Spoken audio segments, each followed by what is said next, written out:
Hi everybody, this is Dr. Jenine, and I'm so glad that I'm with you today and that you're with me. Let me ask you something. Have you ever just dropped things on the floor and not been able to find them later, or even then when you drop it? I can't even tell you how many times I have done this in the last 2 weeks. And I thought to myself, okay, what's the message here? Am I just not paying attention? I had a hard time every time trying to find what I dropped. And it didn't matter what it was. I would look frantically for the thing and I just would not be able to find it. And, all of a sudden I just had to really go inside of myself. Is my mind somewhere else? Am I not paying attention? Why can't I find it afterwards? What is my problem? I'd like to go back and uncover or shake the rugs and then just find everything that I've dropped. Until today, I dropped the cap to my electric toothbrush and it just bing, bing, bing on the floor. And I kid you not, because it is kind of a plastic and you can see through it, and it's just so very hard to find. I opened up the blinds and I thought, okay, I've got to be able to see this eventually. Number one, I didn't have my glasses on, and I don't even really think it would have made a difference if I had. So a message started to come to me, because after I let it go, I kind of went, oh well, and I just started brushing my teeth, and I thought, oh well, I'll find it another time. And I looked down, and there it was, right in the very place I was looking. And I thought, why did it work out that way? What is it about this? Why is this happening to me lately? So the message that came to me is, sometimes we drop things, and sometimes we find them, and sometimes we don't. Sometimes we have to surrender. But when we apply this to life, when we drop the ball, and some of you might recognize the situation, have you ever dropped the ball in life and just wondered how you did this, or where did this come from, this experience, or how did you find yourself in this place? And then you look back, and no matter how much you look, or no matter how many times you try to analyze it, you can't figure out where it is. Where is that spot that things went wrong, or things went awry, or what did you do wrong? You dropped the ball somehow, but you couldn't find where it is. And this is what came to me. There are a few things that you can do when you drop the ball in life.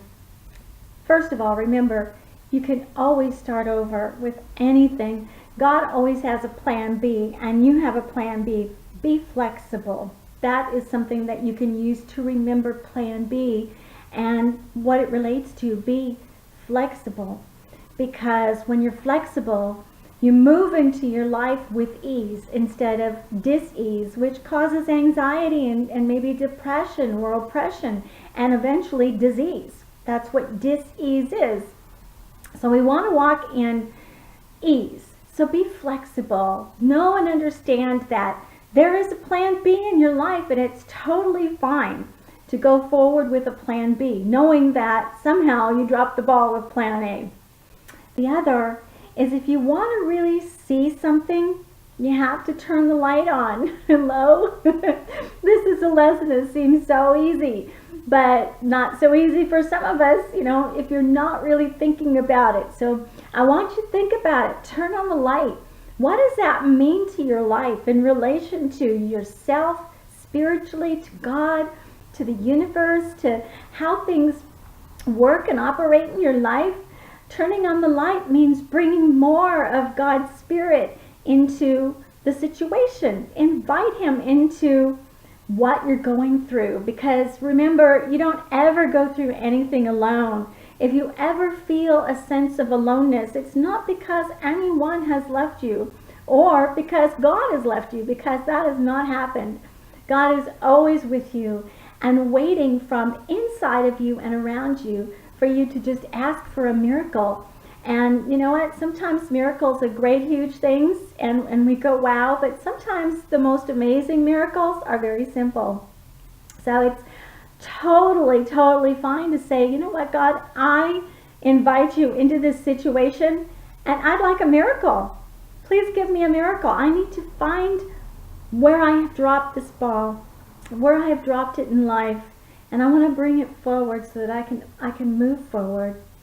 The other thing is, sometimes when we search for it just really, really hard on our own, like I did with the cap up to my toothbrush, we just can't find it. It might even be right in front of our eyes, but we're just trying too hard in our own self, in our own ego self, thinking, okay, I have control over this, okay? Without any help, without God, without spiritual direction, I can do this. I got this handled. And I got to tell you, that's just an illusion, because we don't do anything without God. God is a part of us.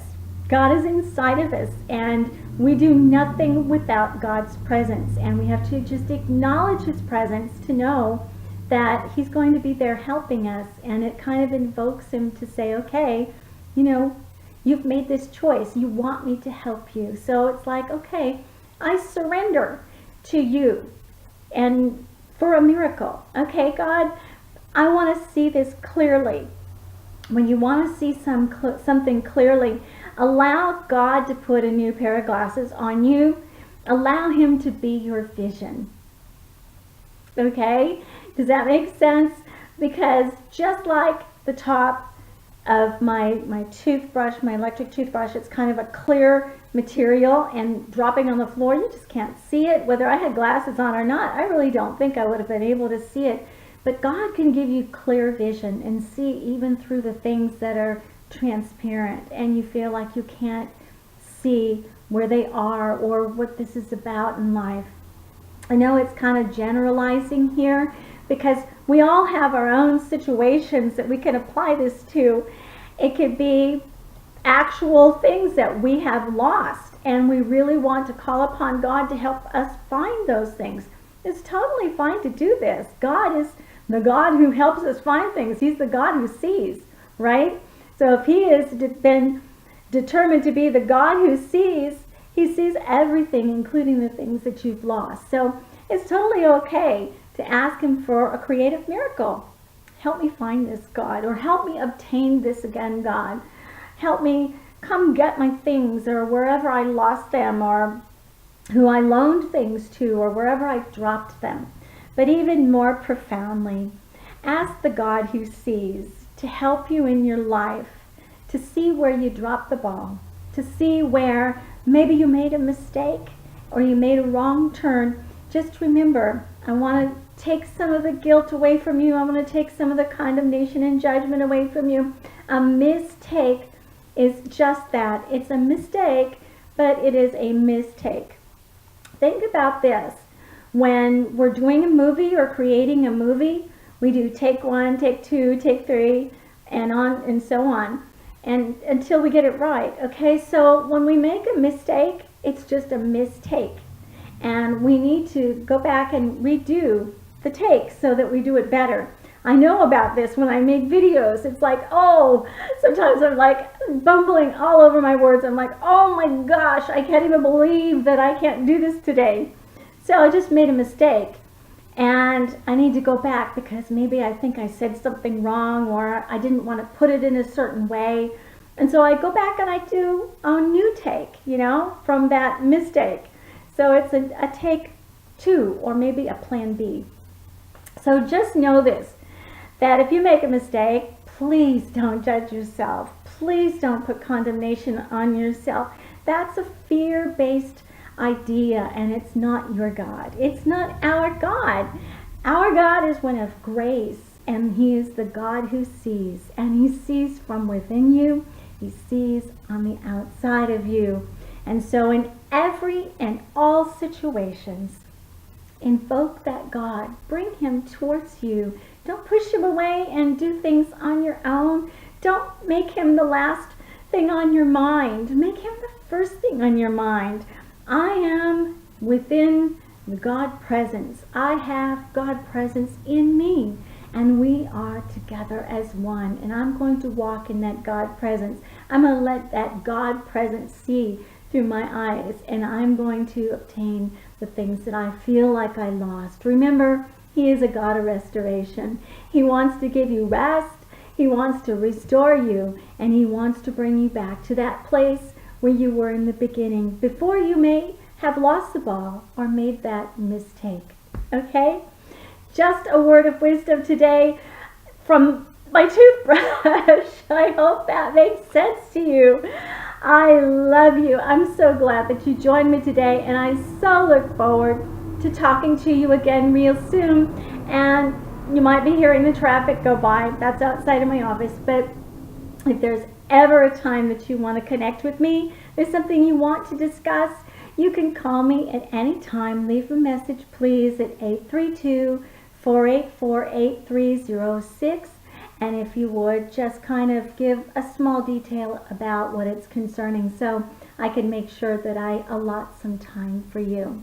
So I take appointments, and I do them in person in the Paris, Texas area. I also provide appointments online through video chat, and I can do telephone appointments as well. They're not as fun as if I do them online, because I love video chat. I love to see you. But sometimes, you know, when we're going through a hard time, we don't really want to be seen. Maybe we want to just be a little bit anonymous, and that's totally fine. So I can also make an appointment to talk to you on the phone. Anyway, have a great and wonderful day. I ask for a creative miracle on your behalf, that you would find all of the things that you dropped and you cannot find and that you have lost, that you will ask God to be your guide and will be your eyes. In fact, affirm with me today, I am going to be in the presence of the Almighty God who lives within me, and I'm going to find all of the things that I've lost that I so dearly loved, and I'm going to find that place where I dropped the ball so that I can pick up those things in my life. I take on no condemnation or judgment for any mistake that I feel that I perceived I have made, and I'm going to take upon my life the grace and the love of Christ, who shines from within me because He loves me and because I've invited that to be so. And so it is. Amen. Have a wonderful rest of the day. I can't wait to talk to you very soon. Bye-bye.